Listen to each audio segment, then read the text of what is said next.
সূরা লোকমানের 20 নম্বর আয়াত থেকে আজকে তাফসীর শুরু হচ্ছে ইনশাআল্লাহ।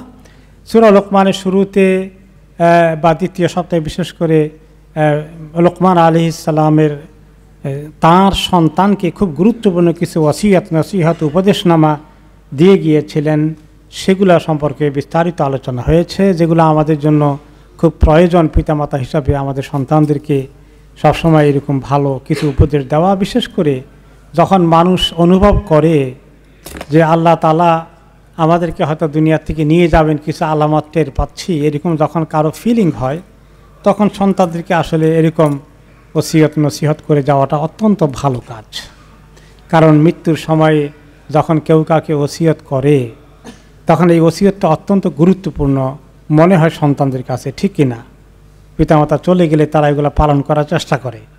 তবে এখানে একটা কথা আছে, কিছু কিছু পিতামাতা উল্টাপাল্টা নসিহত করে যায়, এগুলো পালন করা যাবে না? বাবা মা না বলে গেছে, কেমনে পালন না করি?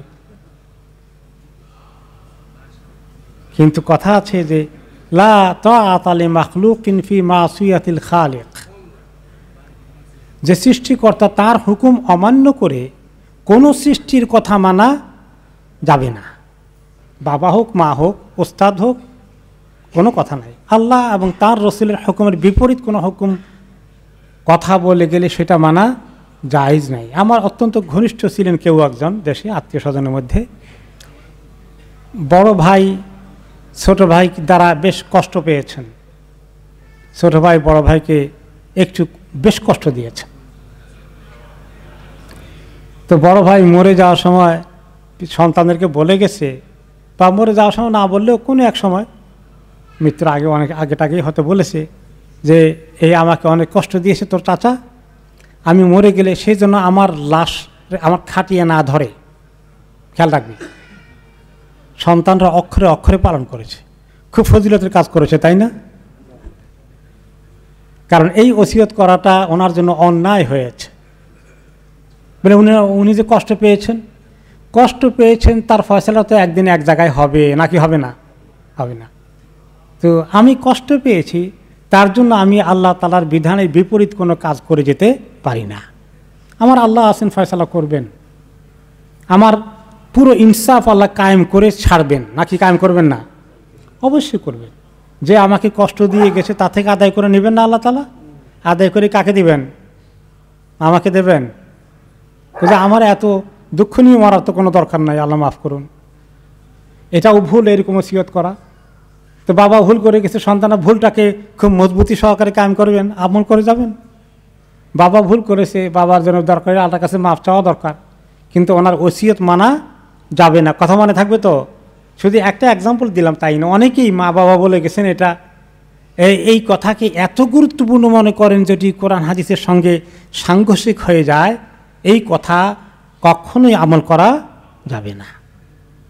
কোরআন হাদিসের সঙ্গে যদি সাংঘর্ষিক না হয় তাহলে আমল করা যাবে, আমল করা যাবে, অসুবিধা নেই।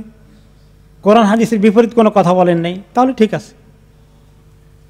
এমন কথা বলে যান নাই যেটা কোরআন হাদিসের বিপরীত কাজ করে, তাহলে সেটা মানা যাবে। যেমন বললেন যে ওদের ছেলেপেলেরা বা ওদের পরিবারের অবস্থা বেশি ভালো না, তাদের সঙ্গে মিশলে তোমাদের দিন নষ্ট হয়ে যাবে, একটু সতর্ক থেকেও। এইটা সুন্দর নসিহত আছে, যেন আমাদের দিনের হেফাজত আগে। তারা যদি আমাদের ওদিকে টেনে নিয়ে যায়, আমরা ওই তাদের সংস্পর্শে আমাদের ছেলে মেয়েদেরকে ছেড়ে দিলে তারা গান বাজনা ইত্যাদি হাবিজাবির দিকে আমাদের ছেলে মেয়েদেরকে নিয়ে যাবে, কাজে একটু পাহারা দিও। এটা ভালো নসিহত আছে, এটা মানা যাবে, এটা মানা উচিত। তাহলে আমাদের এই ক্রাইটেরিয়াগুলো মনে রাখতে হবে। অনেকেই এটা বুঝেন না, পিতামাতা বলে গেছেন, এটা অক্ষরে অক্ষরে পালন করে। এবার আমরা আসি আজকে তাফসিরে ইনশাআল্লাহ। আল্লাহ তাআলা ইরশাদ করছেন, আলাম তারাও আন্নাল্লাহা সাখখারা লাকুম মা ফিস সামাওয়াতি ওয়া মা ফিল আরদ, তোমরা কি দেখো না যে আল্লাহ তাআলা তোমাদের জন্য নিয়ন্ত্রিত করে দিয়েছেন, তোমাদের নিয়ন্ত্রণে এনে দিয়েছেন। মা ফিস সামাওয়াতি ওয়া মা ফিল আরদ, আকাশ এবং জমিনে অনেক কিছু আছে যেগুলো আল্লাহ তাআলা তোমাদের কন্ট্রোলে এনে দিয়েছেন। তা আকাশের কন্ট্রোল কম, জমিনের কন্ট্রোল বেশি। আকাশে কন্ট্রোল কেমনে হয়? কি আমাদের কন্ট্রোল আকাশে হতে পারে? থ্যাংক ইউ, জাযাকাল্লাহ খায়রান। এই যে জমিনের উপরে তো আকাশ, এই যে শূন্য আছে, এই শূন্যের উপরে বিমান চলতে পারে, এই বাতাসের উপর দিয়ে মানুষ যেতে পারবে। মানুষকে আল্লাহ তাআলা একদিন এই তৌফিক দেবেন, আল্লাহ তাআলা তো জানেন এগুলো। এই জন্য বলে দিয়েছেন যে অনেক কিছুই আল্লাহ তোমাদের নিয়ন্ত্রণে এনে দিয়েছে, যেগুলো তোমাদের অনেক কাজে লাগে। পৃথিবীতে আরও অনেক কিছু আবিষ্কার হতে পারে, সেগুলো আল্লাহ তাআলা এই যে আয়াতে বলে দিয়েছেন, অনুমতি আছে এখানে, মানুষ রিসার্চ করে অনেক দূর এগোতে পারে। কিন্তু আল্লাহ তাআলার কন্ট্রোল না থাকলে মানুষ যেতে পারবে না। একজন মানুষ চাঁদে যাওয়ার জন্য চিন্তা করছে বসবাস করা যাবে কিনা, মঙ্গল গ্রহে বসবাস করা যাবে কিনা। যদি আল্লাহ তাআলার অনুমতি থাকে তাহলে যেতে পারবে, আর আল্লাহ তাআলার অনুমতি না থাকলে বসবাস করতে পারবে না। তো আকাশের কথাগুলো এটা। আর জমিনের মধ্যে ওমা ফিল আরদ, এই ভূমণ্ডলে, পৃথিবীতে, মাটিতে, জমিনে আল্লাহ তাআলা আমাদেরকে অনেক কিছু আমাদের নিয়ন্ত্রণে এনে দিয়েছেন। আমরা হাল চাষ করতে পারলে, চাইলে হাল চাষ করতে পারি, জমিনকে খুঁড়ে আমরা কুয়া বানাতে পারি, পুকুর বানাতে পারি, রাস্তা বানাতে পারি, গাছপালা থেকে শুরু করে কৃষিকাজ করে আমরা ফলে ফসলে ভর্তি করে ফেলতে পারি, জমিন আপত্তি করে না। ও আসবাগা আলাইকুম নিআমাহু যাহিরাতাও ওয়া বাতিনা, আর তিনি তোমাদেরকে পরিপূর্ণভাবে কতটা নিয়ামত দিয়ে তোমাদেরকে ডুবিয়ে রেখেছেন, কিছু দৃশ্য কিছু অদৃশ্য। কিছু নিয়ামত দেখা যায় আর কিছু নিয়ামত দেখা যায় না। দেখা যায় কি নিয়ামত বলেন তো? আমাদের দেখতে পারি যে আমরা যে আমাদের মনে করেন শরীরের মধ্যে আল্লাহ অনেক নিয়ামত দিয়েছেন। আমরা চোখে দেখি, কানে শুনি, মুখে দিয়ে কথা বলতে পারি, খেতে পারি, হাত পা নড়াচড়া করতে পারি। আল্লাহ তাআলা এই যে আমাদেরকে ভালো স্বাস্থ্য দিয়েছেন, এগুলো তো দৃশ্যমান দেখা যায়, তাই না?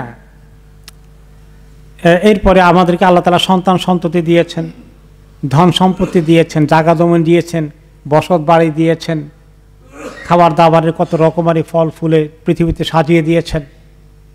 অনেক কিছুই আমাদের আছে, কারো একটু বেশি আছে, কারো কম আছে, কারো বেশ কয়েকটা বাড়ি আছে, কারো একটা বাড়িও নাই, ভাড়ায় থাকেন। ভাড়ায় থাকলেও তো থাকা মাথা গোঁজার জায়গা আছে। কাউকে অনেক বেশি দিয়েছেন, কাউকে হয়তো আল্লাহ নিয়ন্ত্রিত করে দিয়েছেন।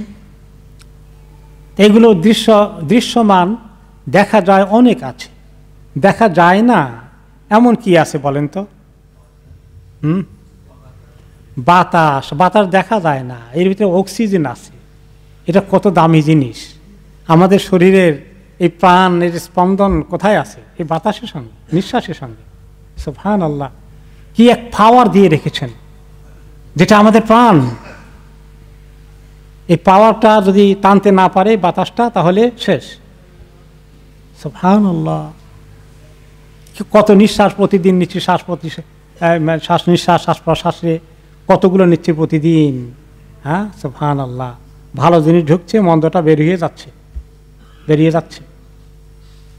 আর এই শ্বাস প্রশ্বাস নেওয়ার জন্য যে এত বাতাস টানছি, বিল মাসে কত করে দেন? সুবহানাল্লাহ। এইটার যদি বিল দেওয়া লাগতো তাহলে অবস্থা কি ছিল চিন্তা করে। সুবহানাল্লাহ। এখানে দেখা যায় না। আরো কি আছে? যেমন অনেক কিছুই আছে। ফুলের গ্রাম দেখা যায় না, কিন্তু মাশাআল্লাহ এর মধ্যে আছে।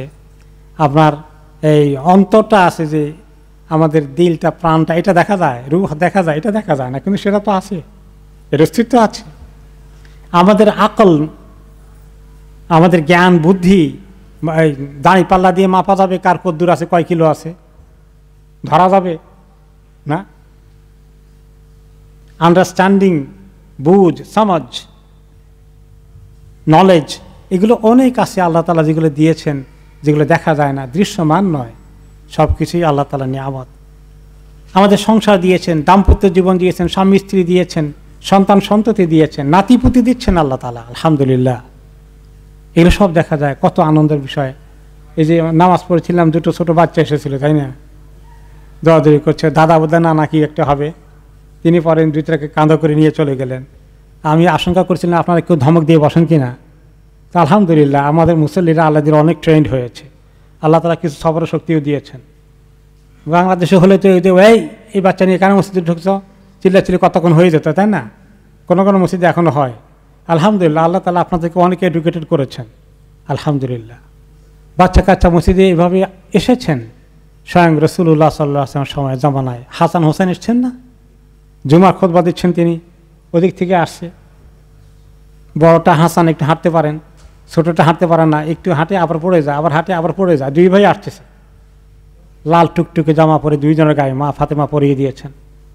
তিনি খুতবার মিম্বার থেকে দেখতে পাচ্ছেন ওরা আসছে, একজন হাঁটে আবার পড়ে যায়, খুতবা বন্ধ করে হেঁটে গিয়ে দনোজনকে এরকম করে দুই বাগল করে নিয়ে আসছে, এসে আবার ওই দনোজনকে নিয়েই খুতবা দিলেন।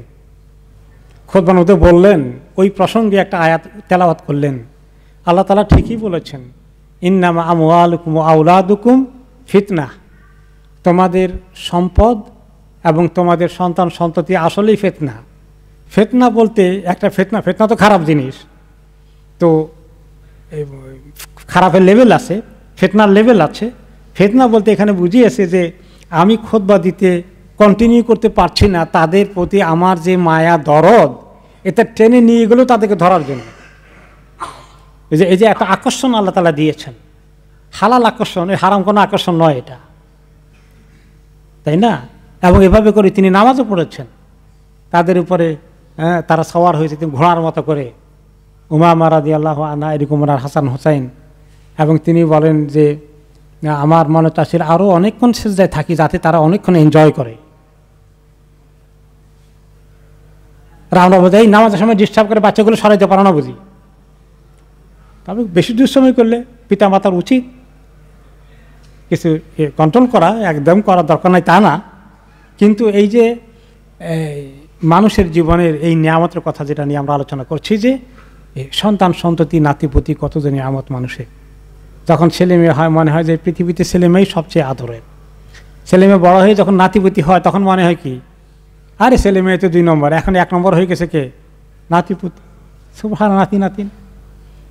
এভাবে আল্লাহ তাআলা বলে দিয়েছেন কোরআনের পাকে যে বানিন হাফাদা, সন্তান সন্ততি এবং নাতি নাতিন, এভাবে আল্লাহ তাআলা দিয়েছেন। তো এগুলো আল্লাহর অনেক নিয়ামত মানুষের জন্যে, কিন্তু এই নিয়ামতগুলোকে সঠিক কাজে লাগানোর জন্য চিন্তা রাখা আরও বড় দায়িত্ব। শুধু নিয়ামত পেয়ে খুশি পেলে হলে তো হবে না, এই নিয়ামত কোন দিকে যাবে বড় হয়ে গেলে, আল্লাহর মুমিন বান্দা হবে না ফাসেক ফাজের হয়ে ক্রিমিনাল হয়ে পিতামাতার কষ্টের কারণ হবে, সেগুলোকে অনেক বড় দায়িত্ব আছে অবশ্যই। তারপরে ওই নিয়ামত যারা পায় না তারা বুঝে, যারা সন্তান সন্ততি পায় না একটা পরে একটা তাদের এইভাবে নষ্ট হয়ে যাচ্ছে অথবা আল্লাহ তাআলা দিচ্ছেন না, অনেক কষ্টে তারা আছে। তো আল্লাহ তাআলা আমাদেরকে অনেক নিয়ামত দিয়েছেন, কিন্তু সবচেয়ে বড় নিয়ামত কোনটা? ঈমান, দ্বীন, কোরআন সুন্নাহ, দ্বীনের জ্ঞান। এমনি বহু নিয়ামত আছে, আমরা কয়েকটা গণলাম দুনিয়াবি জ্ঞান, গণে তুই আমরা শেষ করতে পারবো? সেটাও আল্লাহ তাআলা বলেছেন, ওয়া ইন তাউদ্দু নি'মাতাল্লাহি লা তুহসুহা। আল্লাহ তাআলার নিয়ামত তোমার প্রতি কতগুলো আছে, তুমি যদি গুনতে চাও গুনে কোনোদিন শেষ করতে পারবে না। এই যে বাতাস পাও, এই যে রোদ পাও, এই যে খাবার দাবার থেকে শরীর সব কিছু পাও। তো আমরা যখন কোনো কষ্টে মুসিবতে থাকি তখন খালি যেটা কষ্ট মুসিবত খালি পাই না, যেটা ওইটার কষ্ট গেলে সারাদিন মাথা উকুপাই হয়ে থাকে। আরও যে কতগুলো পেয়ে গেছি এগুলো কোনো গুরুত্বই নাই, কিন্তু যে সেটা পায়নি সে সেটার মূল্য বোঝে, তাই না? কারো হয়তো এখন কষ্ট আছে যে তার টাকা পয়সার অভাব আছে, সে মনে করে তার এত অভাবে সে আছে, কত মানুষ কত টাকা পয়সা সুখ শান্তিতে আছে। তো একটা অন্ধ লোকের অনেক টাকা আছে কিন্তু চোখ নাই, অন্ধ লোকের কাছে মনে হবে আমার সম্পদ যা আছে সব দিয়ে যদি চোখ পেয়ে যাই ওটা আমি দিতে রাজি আছি, ঠিক কিনা? সুবহানাল্লাহ। এই জন্য যার যেটা আছে এটার প্রতি আল্লাহ তাআলার নিয়ামত ফিল করা, যে আমাকে আল্লাহ এত দিয়েছেন, ওয়া ইন তাউদ্দু নি'মাতাল্লাহি লা তুহসুহা, তুমি আল্লাহ তাআলার নিয়ামত যদি গণো তুমি গণে শেষ করতে পারবে না। অনেকগুলো আল্লাহ আমার কাছে আছে, ঠিক আছে, আর একটা কমতি আমি আল্লাহর কাছে দোয়া করি, পাওয়ার জন্য চেষ্টা করি, আর শেষ পর্যন্ত আল্লাহ তাআলা যদি আমাকে পরীক্ষা করেন দেবেন না, সে হালতে আমি না পেলে শেষ পর্যন্ত আল্লাহর বিরুদ্ধে অভিযোগ করব না, বরঞ্চ সবর করে দুনিয়ার জীবনকে শেষ করব ইনশাআল্লাহ। এইভাবেই আল্লাহ তাআলার উপর ঈমান রেখেই আমি দুনিয়া থেকে যাব। তো এই দুনিয়ার নিয়ামতগুলোর উপর সবচেয়ে বড় নিয়ামত হচ্ছে দ্বীনের নিয়ামত। এবং এই কথা আল্লাহ তাআলা কোরআনে পাকে বলেছেন, আল ইয়াউমা আকমালতু লাকুম দীনাকুম ওয়া আতমামতু আলাইকুম নি'মাতি ওয়া রাদিতু লাকুমুল ইসলামা দীনা। এই নিয়ামতটি, দ্বীনের নিয়ামতকে আল্লাহ সর্বশ্রেষ্ঠ নিয়ামত বলেছেন। এই দ্বীনকে কমপ্লিট করে দিয়ে, কোরআনের নাজিল হওয়ার কাজকে শেষ করে দিয়ে আল্লাহ তাআলা বললেন, আল ইয়াউমা আকমালতু লাকুম দীনাকুম, আজকের এই দিনে তোমাদের দ্বীনকে আমি কমপ্লিট করে দিয়েছি। বিদায় হজের সময় আল্লাহ তাআলা নাজিল করলেন, ওয়া আতমামতু আলাইকুম নি'মাতি, আমার নিয়ামত সম্পূর্ণ অলমোস্ট কমপ্লিট করে দিলাম তোমাদেরকে। এর চেয়ে বড় নিয়ামত পৃথিবীতে কোনোটা নেই, যে আমি তোমাদের জন্য দ্বীন ইসলামকে তোমাদের কিসমতে জুটিয়ে দিয়েছি। এই দিন তোমরা পেয়েছ, এই দিন যে কত বড় নিয়ামত। আহারে মুসলিম ঘরে জন্মগ্রহণ করে এই দিনকে কি তারা এত বড় নিয়ামত সবাই মনে করলো? কারো কারো কাছে দিন তো দুশ্মন, দিনের দুশ্মনী করা তাদের কাজ। মুসলিমদের মধ্যে যারা নাস্তিক হয়ে যায়, এবং আমাকে একজন বললেন যে ইদানিং মুসলিম সমাজে আমাদের দেশে নাস্তিকতা এমন প্রসারিত হয়ে গেছে, এত ছড়িয়ে পড়েছে যে তথাকথিত শিক্ষিত সমাজের বিরাট অংশ নাস্তিকতার দিকে চলে গেছে। কিন্তু তারা সরাসরি স্বীকার করে না, মুখে বলে না, বললে অনেকেই তাদেরকে অপছন্দ করবে। ভিতরে ভিতরে এরা সব ইসলামের প্রতি কোনো বিশ্বাস তাদের নাই। তাদের আদর্শ হচ্ছে ইউরোপ আমেরিকার সভ্যতার চাকচিক্য, অথচ জন্মগ্রহণ করেছে মুসলিম হিসাবে, মুসলিম পরিবারে। ওয়া রাদিতু লাকুমুল ইসলামা দীনা, আল্লাহ যে তাকে সবচেয়ে গ্রহণযোগ্য একমাত্র দিন আল্লাহ তাআলা তাকে দিয়েছিলেন এই পরিবারে, দিনই পরিবারে, সেটা সে গ্রহণ করল না। এবং এই গ্রহণ না করার পিছনে তার পিতামাতা দায়ী আছে কিনা? মেজরিটি কেসে পিতামাতা দায়ী। খুব কম আছে যে পিতামাতা অনেক চেষ্টা করেছেন, তার বদকিসমত, সে গোমরাহ হয়ে গিয়েছে, এরকম কিছু আছে, ভেরি স্মল এক্সাম্পল। কিন্তু মেজরিটি কোনটা? পিতামাতার গাফলতি, দুনিয়ার মজা পেয়েছে আর সন্তান সন্ততিকে সেই মজা দিয়ে একেবারে ভরিয়ে দিয়েছে। ইউরোপে আমেরিকায় তাদেরকে শিক্ষা দীক্ষার জন্য ছেলে মেয়েদেরকে সমাজকে পাঠিয়ে দিয়েছে, মানে একেবারেই দুনিয়া তাদের কাছে জান্নাতের চেয়ে বড় দামি কিমতি জিনিস হয়ে গেছে। তো এই দিনকে অনেকেই মূল্যায়ন করতে ব্যর্থ হয়ে গেল। তারা যে কত কপাল পোড়া। অমুসলিম যারা অমুসলিম পরিবারে জন্মগ্রহণ করে, তারা তো এটা মানে বলতে পারে আল্লাহ তাআলা কতটুকু গ্রহণ করবেন, প্রত্যেকে আল্লাহ সেন্স দিয়েছেন, ছেড়ে দিবেন না। তবুও তারা বলতে পারে যে আমাদের তো পিতামাতা আমাদেরকে এগুলো শেখায় নাই, ছোটকাল থেকে এভাবে আমরা পারিনি। তো এই মুসলিম পরিবারে তো এটা শেখানোর কথা ছিল, কেন তারা শেখায়? এবং যে শিখায়নি তাদের, এদের মা বাবার কথা বললাম, এদের মা বাবা যদি দিনদার না হয় তাহলে এদের আরো উপরে যেতে হবে। দাদা দাদাজির, নানা নানির কি অবস্থা ছিল? তারা দিনদার ছিল কিনা? কদ্দুর টান দিবে জানেন? যে তার সন্তান সন্ততিকে দিনদার বানায় নাই, তার নাতিপুতিরা দিনদার পায় নাই, এরপরে পরবর্তী গোষ্ঠী পায়নি, ওই উপরের দিকে যাবে, তাকে অনেক জেনারেশনের দায়িত্ব নিতে হবে গোমরাহ করা। কাজে দিনদার বানানোর কাজ এটা সর্বপ্রধান কাজ। আমার সন্তান দিনদার হলো কিনা, আমার সন্তানের বাড়ি করে দিয়ে গেলাম, প্রত্যেকে একটা করে দিয়ে গেলাম, তাদেরকে অনেক জায়গা জমি টাকা পয়সার সম্পত্তি জোগাড় করে দিয়ে গেলাম, এগুলোর তুলনায় সবচেয়ে বেশি জরুরি কোনটা? তাদেরকে দিনদার বানিয়ে গেলাম। দিনদার বানানোর পরে জায়গা জমি দেন, অসুবিধা নেই। কিন্তু জায়গা জমি দেবেন, বাড়ি ঘর দেবেন, টাকা পয়সা দেবেন, দিনদার বানাবেন না, তাহলে আপনি মহা ক্ষতিগ্রস্ত হয়ে যাবেন। আপনি চরমভাবে বোকামি করেছেন, কিয়ামতের দিন সেটা কিভাবে ধরা পড়বে। এই জন্য দিনকে সবচেয়ে বড় মূল্যবান মনে করতে হবে। আগে এই জন্য একটা জিনিস না চিনলে তো মানুষ এর মূল্য বুঝবেন না, তাই না? এই দিনকে চেনার কথা বলা হচ্ছে এখানে। আমি একটা এক্সাম্পল দেই, যে একটা আমাদের দেশে গ্রামে বাড়িতে অনেক সময় মা বোনেরা তার সোনার অলঙ্কার কোনো এক জায়গায় রাখছে, একটু খুলে রাখছে। একটা বাচ্চা দেখলো যে সোনার একটা হার খুব চকমক করতেছে, হাতে নিয়ে এসে খেলতে খেলতে ঘরে বাইরে চলে আসছে, রাস্তার মধ্যে খেলতেছে, মা খেয়াল করেনি। একটা ক্রিমিনাল যদি দেখে ও বাচ্চার হাতে এত দামি নেকলেস, তার লোভ হবে না? তার সে কী করবে, যদি তারা পাশে কোনো ছোটোখাটো দোকান থাকে, একটা খেলনা আনবে 1 পাউন্ড দিয়ে 2 পাউন্ড দিয়ে, হ্যাঁ, 10-20 টাকা দিয়ে। বাচ্চাকে যদি বলে দেখো এই যে খেলনাটা নিয়ে যাও, আমাকে ওটা দিবা, বাচ্চা কী করবে বলেন তো? দিয়ে দিবে। তার কাছে খেলনা এত আকর্ষণীয়, সে দিয়ে দিবে এটা। মুসলমানদের অবস্থা তাই। অমুসলিমদের কাছে তাদের তারা যা কিছু দুনিয়া গড়েছে, এত সো-কল্ড দুনিয়ার উন্নতি করেছে ইউরোপ আমেরিকা, এটা এত আকর্ষণীয় আমাদের মুসলমানদের কাছে, আমাদের দেশের মুসলিম দেশের লোকদের কাছে। তারা ওই এগুলা কিনতে চায়, আমাদের ইসলাম বিক্রি করে দিয়ে তাদের খেলনা নিতে চায়। বুঝতে পেরেছেন? ঠিক একই অবস্থা। তো আল্লাহ তাআলা বলছেন এখানে, ও আসবাগা আলাইকুম নিআমাহু যাহিরাতাও ওয়া বাতিনা, আল্লাহ তাআলা তার নিয়ামতকে তোমাদের উপরে দৃশ্যমান অদৃশ্য কত দিয়ে তোমাদেরকে আল্লাহ তাআলা মালামাল করে দিয়েছেন। ওয়া মিনান নাসি মান ইউজাদিলু ফিল্লাহি বিগাইরি ইলমিন ওয়ালা হুদান ওয়ালা কিতাবিম মুনির। এত নিয়ামত পেয়ে ধন্য হয়েও মানুষের মধ্যে এমন আছে আল্লাহর সঙ্গে ঝগড়া করে। মা ইউজাদিলু ফিল্লাহ, আল্লাহর বিষয়ে ঝগড়া করে। আল্লাহ আবার কে? সৃষ্টিকর্তা কে? কিসের সৃষ্টিকর্তা? কোনো সৃষ্টিকর্তা নাই, নাউজুবিল্লাহ। নাস্তিকরা কোনো সৃষ্টিকর্তায় বিশ্বাসী আছে? এই নাস্তিকরা কি অশিক্ষিত না শিক্ষিত? তথাকথিত শিক্ষিত, আসলে তারা মূর্খ।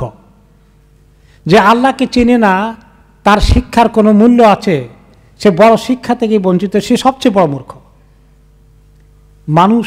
যে আল্লাহ তার সৃষ্টিকর্তা, তার ব্যাপারে ঝগড়া করে, বিতর্ক করে। মা ইউজাদিলু ফিল্লাহি বিগাইরি ইলম, আল্লাহর কথা সে মানে না, আল্লাহর হুকুম সে মানে না, সে তার এগুলো নিয়ে বিতর্ক করে, এগুলো নিয়ে সে দ্বিমত পোষণ করে। সে অনেক বড় ইন্টেলেকচুয়াল হয়েছে, তত্ত্ব আবিষ্কার করে, লেখে। বেগাইরে ইলমিন, তার কাছে কোনো সুস্পষ্ট জ্ঞান আছে, তার ভিত্তিতে বলে যে আল্লাহ বলতে কিছু নেই।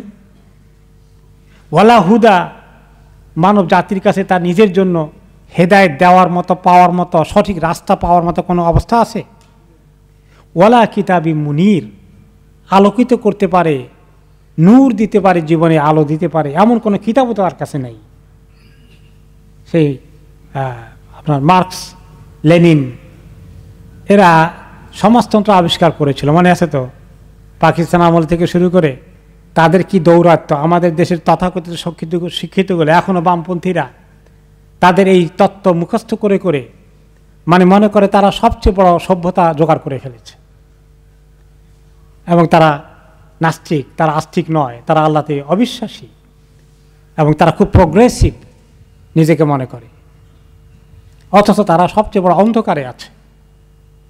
কোনো তাদের কাছে কিতাব নেই, যেই কিতাব তাদেরকে কোনো সঠিক পথের সন্ধান দিতে পারে। আর এই শিক্ষিত লোকগুলোই তথাকথিত মুসলিম দেশের স্কুল, কলেজ, বিশ্ববিদ্যালয় সব জায়গায় শিক্ষা ব্যবস্থার মধ্যে এমন করে অবস্থা আছে যে সেখানে নাস্তিকদের সংখ্যা অনেক বেশি। এবং নাস্তিকরা যখন প্রফেসর হয়, টিচার হয় ক্লাসে, তারা সেভাবেই তাদেরকে মোটিভেট করে। ওস্তাদ দ্বারা ছাত্ররা সাধারণত প্রভাবান্বিত হয়। আমি একবার বেশ কিছু শিক্ষিত লোকদের সঙ্গে কথা হচ্ছিল, যারা দেশে বেশ কিছু আগের কথা, যারা দেশে মোটামুটি বিভিন্ন শিক্ষকতা লাইনে, বিশ্ববিদ্যালয় বা সরকারি চাকরিতে ভালো পোস্টে আছেন। অনেক কথাবার্তা একদিন তাদের সঙ্গে হচ্ছিল। বলল যে এমনকি ইউনিভার্সিটিতে যখন আমরা পড়াই বা যখন পড়ি মাস্টার্স লেভেলে, অনার্স লেভেলে, দেখে যে ছেলেটা নাস্তিক টিচার, তাকে নাম্বার বেশি দিয়ে ফার্স্ট সেকেন্ড করে দিবে, যাতে করে সে আগামীতে আবার টিচার হয়। এবং যে একটু ইসলামী মনোভাবাপন্ন, তাকে নাম্বার কমাই দিয়ে সে যদি যেন কোনো দিন টিচার না হতে পারে। একদম সাক্ষাৎ বলে যে আমাদের সময় এগুলো ঘটছে, আমরা দেখেছি। বলে যে একজন এরকম নামকরা শিক্ষক ছিল, সে ক্লাসে এসেই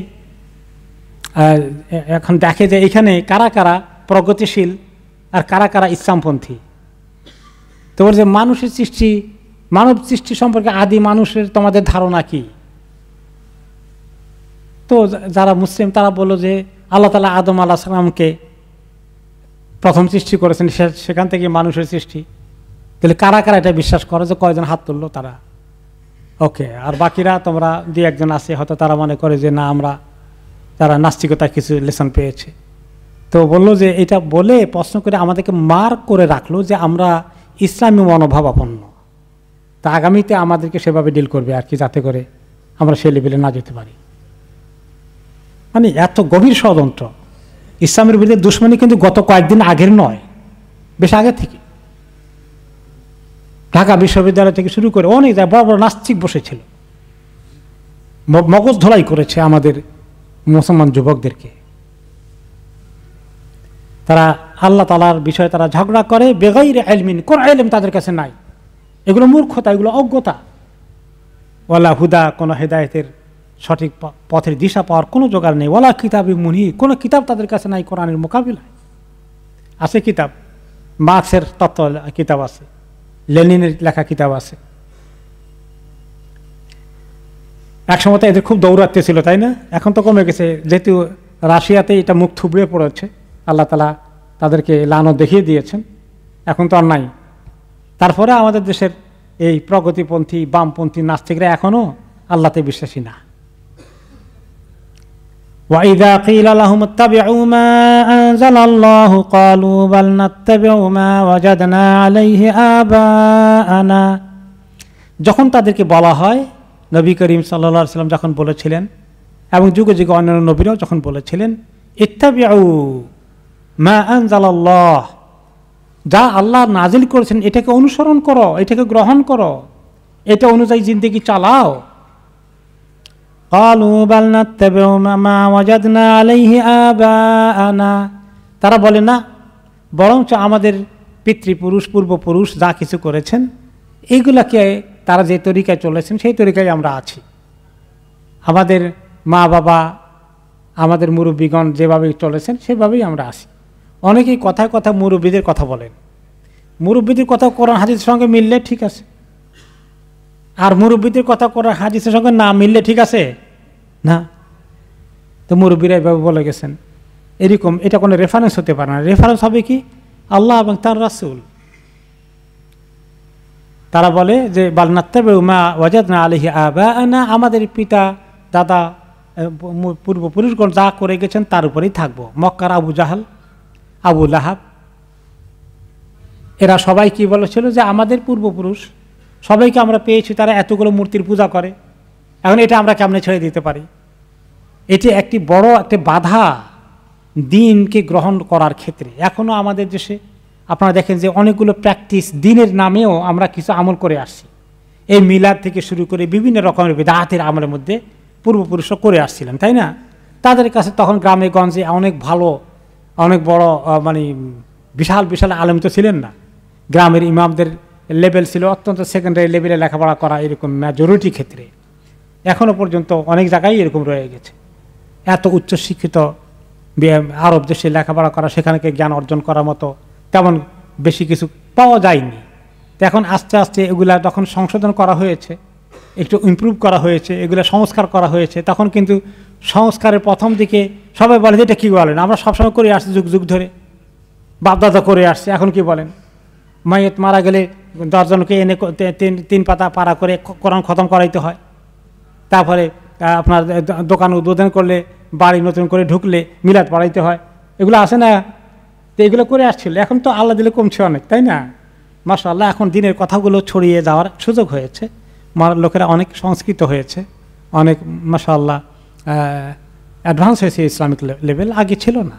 এগুলো আমার জীবনে অনেক ফেস করেছি এগুলো। আরে আপনি কী বলতেছেন এগুলো? তাদের বাপদাদারা সবাই ভুল করে গেছে নাকি? আমার আপন, একদম আপন রক্তের সম্পর্ক, নাম বলে চিনবে না কেউ, নামও বলবো না, দরকার নেই।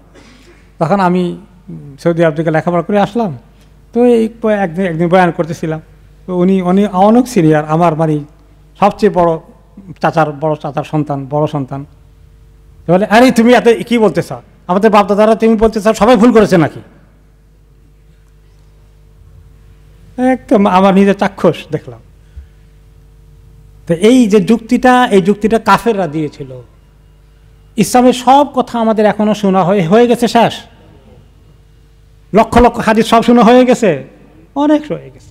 দেশের মধ্যে সেই বাপদাদার জমানা থেকে অনেক কিছু আমল হয়ে আসে যেগুলো বেদাত।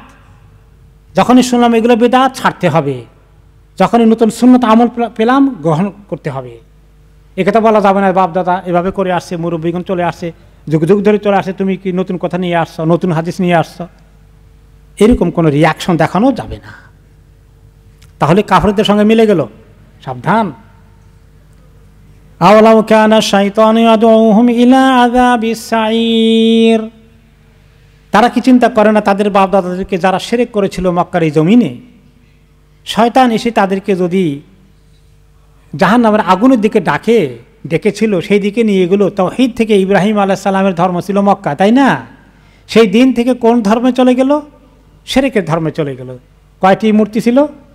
360টি মূর্তি তো সেখানেই এক ঘরের ভিতরেই ছিল। তো এই শিরকের পরিণতি কোথায়? জাহান্নাম।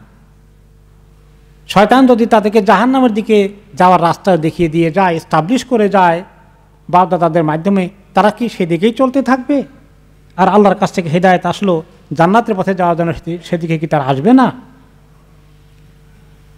তার পরিবর্তে যারা ইসলামের কথা শুনলে সঙ্গে সঙ্গেই গ্রহণ করে ফেলে, তাদের সম্মান, তাদের শান আল্লাহ তাআলা বলছেন, ওয়ামান ইউসলিম ওয়াজহাহু ইলাল্লাহি ওয়া হুয়া মুহসিন ফাকাদ ইসতামসাকা বিল উরওয়াতিল উসকা, যে ব্যক্তি নিজে আল্লাহর সামনে মাথা নত করে দেয়, তার চেহারাকে নত করে দেয়, আত্মসমর্পণ করে দেয়, আমার আল্লাহ কি বলেছেন আমি মেনে নিলাম, কোনো কথা নাই, কোনো প্রতিবাদ করা যাবে না,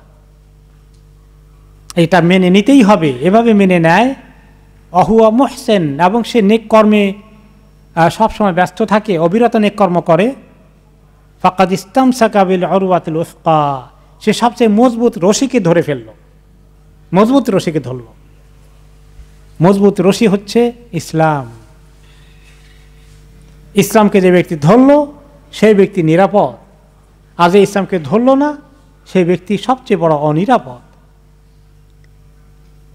তাহলে যে ব্যক্তি তার চেহারাকে আল্লাহর দিকে নত করে দেয়, আল্লাহর হুকুম যা আছে সবগুলো শুনে, মানে, গ্রহণ করে এবং আমল করে, এই ব্যক্তি প্রকৃত মুসলিম।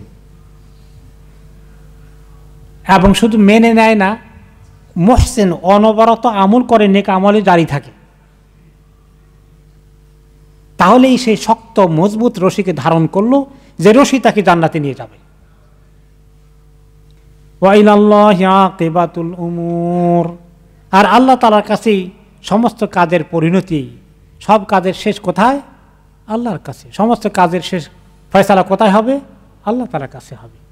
দুনিয়ার মধ্যে অনেক সময় দেখা যায় বাতিল অনেক শক্তিশালী মনে হয়, হক পরাজিত হয়ে গেছে মনে হয় দুনিয়াবী দৃষ্টিতে, কিন্তু এটা অত্যন্ত সাময়িক। যে বাতিল নিজেকে খুব বিজয়ী শক্তি মনে করছে, তার এই বিজয় কতদিন টিকবে, কখন আল্লাহ তাকে ধরবেন, এবং সে অবশ্যই টের পাবে যে সে বাতিলের উপরে আছে, তার সমস্ত জারিজুরি শেষ, সে আল্লাহর কাছে ধরা পড়ে গেছে, আল্লাহ তাআলা তাকে দুনিয়া থেকে নিয়ে গিয়েছেন, এবার আল্লাহ তাকে ফয়সালা করে ফেলছেন, তার করুণ পরিণতি জাহান্নামের দিকে তাকে নিয়ে যাচ্ছেন। কাজেই মনে রেখো না, দুনিয়ার মধ্যে সবচেয়ে যা কিছু দুনিয়াতে হয় এর ভিতরতে মনে করো না জয় পরাজয়। অনেকে মনে করে যে আমি তো সব আমার চলতেছে, এভরিথিং আমার হয়ে যাচ্ছে, আমাকে কেউ আটকাতে পারছে না, আমি ধরাছের বাইরে চলে গেছি। টেম্পোরারিলি এরকম হয় না? এরকম হতে পারে, সে ধরাছের বাইরে, তার কোনো অসুবিধা হচ্ছে না, সে ক্রাইমের পর ক্রাইম করে যাচ্ছে, এখানেই শেষ। ওয়া ইলাল্লাহি আকিবাতুল উমুর, আল্লাহ সর্বশেষ ফয়সালা, সবশেষ সব কিছুর পরিণতি ঘটানোর ক্ষমতা কার হাতে? আল্লাহর হাতে।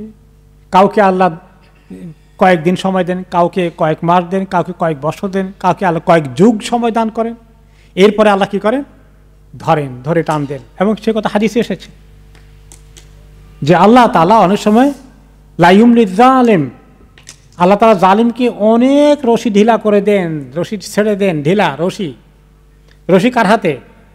আল্লাহর হাতে। বড়শি মাছ ধরার জন্য যখন আমরা আদার দিয়ে ছেড়ে দেই, তাই না, রশি ঢিলা করে দেই না? এখন যখন ধরে মাছটা, ধরে কি করে? টানে। তো এখন যিনি পাকা শিকারি কি করে? আরও টানো। টানতে টানতে হঠাৎ করে যখন আল্লাহ তাকে ধরেন ফাইদা আখাযতুহু লাম ইফলিতহু, ফাইদা আখাযাহু লাম ইফলিতহু। যখন আল্লাহ তাআলা তাকে ধরে টান দেন তখন সে ছুটতে পারে না। পৃথিবীতে যুগে যুগে এরকম আল্লাহ টান দিয়েছিলেন কিনা? আপনাদের জীবদ্দশায় পৃথিবীতে অনেক ঘটনা আছে, কিন্তু যারা এখনো টান খায়নি তারা কি ওখান থেকে শিক্ষা নিয়েছে? নেয় না। ইন্নাল্লাহা লা ইউমলিয যালিম, আল্লাহ তাআলা জালিমকে লা ইউমলিয যালিম, জালিমকে সময় দেন, অবকাশ দেন। ওয়াইদা আখাযাহু লাম ইফলিতহু, যখন টান দেন তখন তাকে ছুটতে দেবেন না, ছুটতে দেবেন না তাকে, সেটা অনিবার্য। এবং এটাই হলো ফাইনাল খেলা, এরপরে আর কোনো খেলা নেই, শেষ। সব কিছুর চূড়ান্ত বিষয় আল্লাহর হাতেই, নেত আল্লাহর হাতেই সব কিছুর চূড়ান্ত ক্ষমতা। ওমান কাফারা ফালা ইয়াহজুনকা কুফরুহু ইলাইনা মারজিউহুম ফানুনাব্বিউহুম বিমা আমিলু ইন্নাল্লাহা আলিমুম বিযাতিস সুদূর। তার আগে যে বলা হয়েছে যে ওয়াহুয়া মুহসিন, যে ব্যক্তি তার চেহারাকে আল্লাহর দিকে ফিরিয়ে নেয়, আল্লাহর কাছে নত করে দেয় এবং সে অনবরত ভালো আমল করে যায়। মুহসিন মানি যে নেককার, মুহসিন মানি যে কোনো নেক কর্মকে ভালো করে করে, এবং সেখান থেকে হাদিসে ইহসান শব্দটি এসেছে। ইবাদতের মধ্যে ইবাদতের চূড়ান্ত পর্যায় হচ্ছে ইহসানের পর্যায়। সেটা কেমন? মাল ইহসান ইয়া রাসূলুল্লাহ, ইহসান কেমনে হয়, সবচেয়ে সুন্দর ইবাদত কেমনে হয়? তিনি কি বলেছিলেন? আন তা'বুদাল্লাহা কাআন্নাকা তারাহ, এমনভাবে আল্লাহর ইবাদত করো, নামাজ পড়ো, হজ উমরা করো যে তুমি মনে হয় আল্লাহকে দেখতে পাচ্ছ। ফাইন লাম তাকুন তারাহু ফাইন্নাহু ইয়ারাক, তোমার এই ফিলিং যদি না আসে, এই অনুভূতি যদি না আসে যে আল্লাহকে দেখি, এটা মনের ভিতরে আনতে পারি না, আমার ঈমান দুর্বল। কমপক্ষে এতটুকুন খেয়াল করো যে আল্লাহ আমাকে দেখতে পাচ্ছেন, আমি আল্লাহকে দেখতে পারি, এরকম আমি চিন্তা করতে পারি না, আমার ঈমান সে লেভেলে যায় না। তাহলে কমপক্ষে এতটুকুন তো বিশ্বাস তো আমার আছে যে আল্লাহ আমাকে দেখছেন। এইটা মাইন্ডে রেখে তুমি নামাজ পড়ো, তাহলে আল্লাহ আমাকে দেখছেন। আর আমি যদি এদিক ওদিক করি সেটাও আল্লাহ দেখছেন। আমার চেহারা থাকবে সেজদার দিকে, মন থাকবে আল্লাহর দিকে। এইভাবে করে যারা ইহসানের সাথে নামাজ পড়ে, ইবাদত করে, তারা ফাকাদ ইসতামসাকা বিল উরওয়াতিল উসকা, তারা অনেক শক্ত রশ্মিকে মজবুতভাবে ধারণ করলো। ওয়া ইলাল্লাহি আকিবাতুল উমুর, আল্লাহ তাআলার কাছে এইভাবেই সমস্ত কিছুর শেষ পরিণতি তার হাতেই ন্যস্ত। ওয়ামান কাফারা ফালা ইয়াহজুনকা কুফরু, হে নবী, যারা এত কুফরি করে, আল্লাহর নাফরমানি করে, আল্লাহ তাআলার দুশমনি করে, আল্লাহকে মানতে অস্বীকার করে, ইসলামকে সহ্য করতে পারে না, তাদের এই কুফরি যেন আপনাকে অনেক দুশ্চিন্তাগ্রস্ত না করে ফেলে যে সর্বনাশ, কিছুই করা যাবে না, সব তো তাদেরই, তাদের এত দাপট, তাদের এত ক্ষমতা, তাদের এত ষড়যন্ত্র, এটা নিয়ে আপনি খুব দুশ্চিন্তাগ্রস্ত হয়ে যাবেন না। এটা অত্যন্ত সাময়িক, আপনার কাজ আপনি করে যান সবরের সাথে। ইলাইনা মারজিউহুম, আমার কাছে তারা অচিরেই আসবে, খুব বেশি দিন লাগবে না আমার কাছে আসতে। ফানুনাব্বিউহুম বিমা আমিলু, আমি একদম খবর দিয়ে দেব, তখন ভালো করে দেখিয়ে দেব খবর, তারা কি অপকর্ম করেছিল। আমি তাদেরকে পাকড়াও করব, দেখিয়ে দেবো, দেখো তোমার আমল কি করেছিলে তুমি। তখন যে তাদের কি হাজারি, আজকে আফসুস, তারা কি তখন তাদের কর্মের জন্য গর্বিত হবে, অহংকার করবে? আর আফসুসে তাদের কত কষ্ট যে হবে।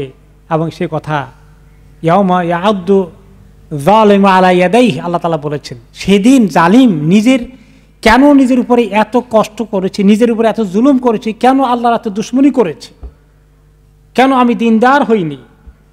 এই কষ্টে নিজেকে আত্মহত্যা করতে চাইলেও তো আত্মহত্যা করতে পারবে না, তখন মনের কষ্টে নিজের হাতে নিজে কামড় দেবে এমনি করে।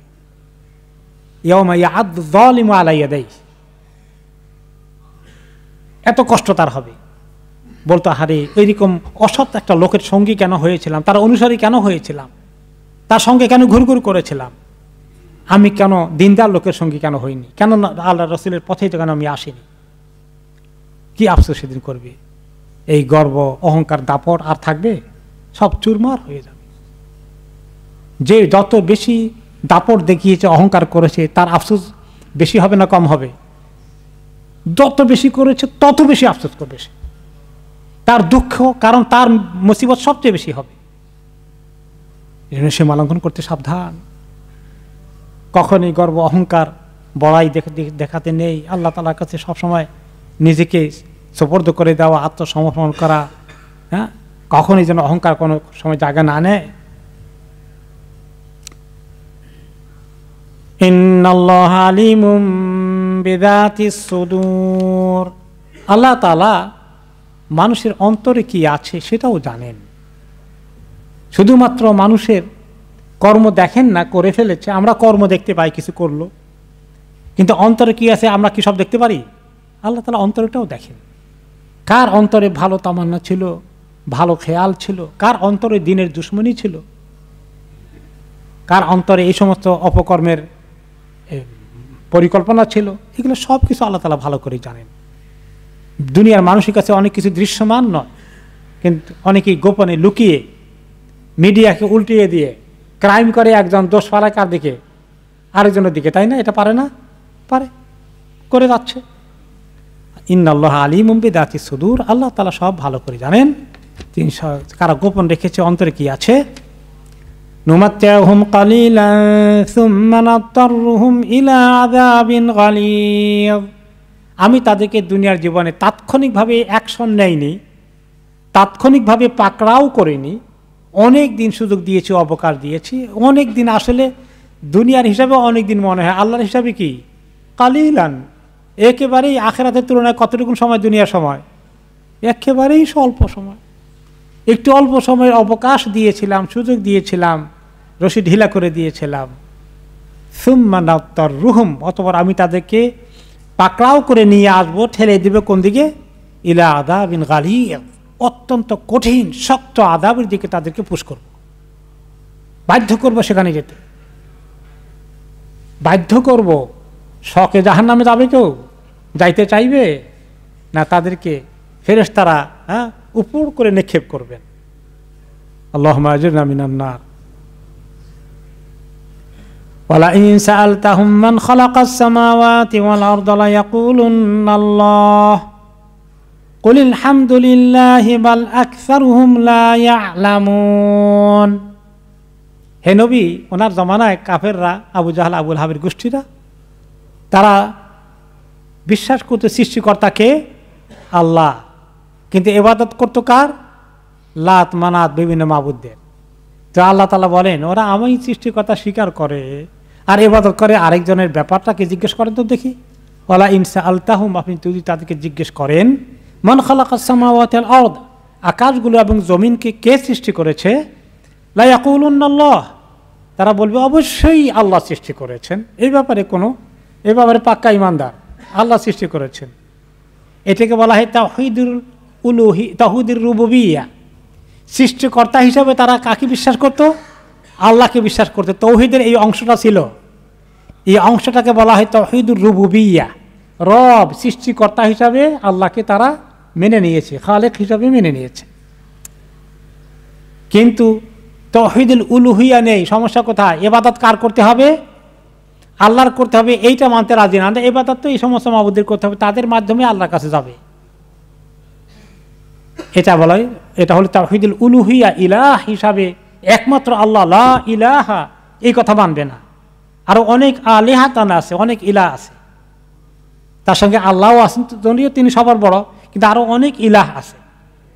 এই জন্য লা ইলাহাতে তারা বিশ্বাসী নয়, কারণ তারা ইলাহ এক বচন আর আলিহা বহু বচন। তারা বলে আজালাল আলিহাতা ইলাহা ওয়াহিদা, এত মাবুদকে বাদ দিয়ে একমাত্র এক মাবুদ বানিয়ে নিয়েছে। নো, এটা আমরা মানতে পারি না। তো আপনি বলুন, এই যে তারা আল্লাহকে স্বীকৃতি দিয়েছে এখানে, তিনি সৃষ্টিকর্তা, কুলিল হামদুলিল্লাহ, হে নবী আপনি বলেন আলহামদুলিল্লাহ। একটা তো স্বীকার করছো, তোমাদের মাবুদের যে সৃষ্টি করার ক্ষমতা নাই এটা তো বুঝে ফেলছ। তারপরেও এতটুকুন বুঝে এখন ওই মূর্তিগুলা নিজে তৈরি করে তার কাছে ইবাদত করে, তার কাছে সাহায্য চায়। কেন? বাল আকসারুহুম লা ইয়ালামুন, অধিকাংশ লোকেরা আসলেই তাদের কোনো জ্ঞান নেই। এই মহা বুদ্ধিজীবীরা সারাদিন তাদের বুদ্ধিজীবী হিসাবে পরিচয়, মাঝে মধ্যে পত্রিকায় বিবৃতি দেয়। এই বুদ্ধিজীবীদের আল্লাহর প্রতি ঈমান আছে? মেজরিটি নাই, হয়তো ইল্লা মাশা আল্লাহ খুব মাইনরিটি থাকতে পারে। তো তারা মনে করে তারা অনেক জ্ঞানী মহাপণ্ডিত, আসলে তারা কি লা ইয়ালামুন, তাদের কোনো জ্ঞানই নেই। এ কথা কে বলছেন? আল্লাহ তাআলা বলছেন। যে আল্লাহকে চিনে না তার কোনো জ্ঞানের মূল্য আছে? সে তো শয়তানকে চিনেছে। তার এত বুদ্ধিজীবী, এই বুদ্ধিগুলো কার থেকে এসেছে? ফর্মুলাগুলো শয়তান থেকে এসেছে। এদের কোনো জ্ঞান নেই। কাজে আসলে আল্লাহ শুকর আদায় করেন যে আল্লাহ তাআলা আপনাদেরকে সামান্য হলেও যে দিনের জ্ঞান দিয়েছেন, আলহামদুলিল্লাহ, দিনে জ্ঞানের মহব্বত দিয়েছেন। এই যে তাফসিরে আসেন, জ্ঞান নিতে চান, এই আগ্রহটা তো সবার নেই। আল্লাহ তাআলা যাদেরকে আগ্রহ দিয়েছেন এটা তাদের সৌভাগ্যের বিষয়। ইজিলি একটা ওজোর বের করা যায়, অমুক বন্ধু আসবে, একটা আড্ডা দেব, আর ইজিলি মিস করা যায়। কিন্তু যারা চিনেছে তারা এটাকে মিস করবে না। এই দিনের এই নিয়ামতের যদি আমরা মূল্যায়ন করি তাহলে আল্লাহ তাআলা আমাদেরকে সেটা দিবেন। যে বেটি যেটা দাম বুঝি না, আল্লাহ এটা আমাদেরকে এত দিবেন না। আল্লাহ তাআলা আমাদেরকে বুঝার তৌফিক দান করুন। মিনারের সুর কি তুমি শোনো না, সুপথের ডাক কি তুমি বোঝো না, বাগানের ফুল কি তুমি দেখো না, নাজাতের পথ কি তুমি খোঁজো না।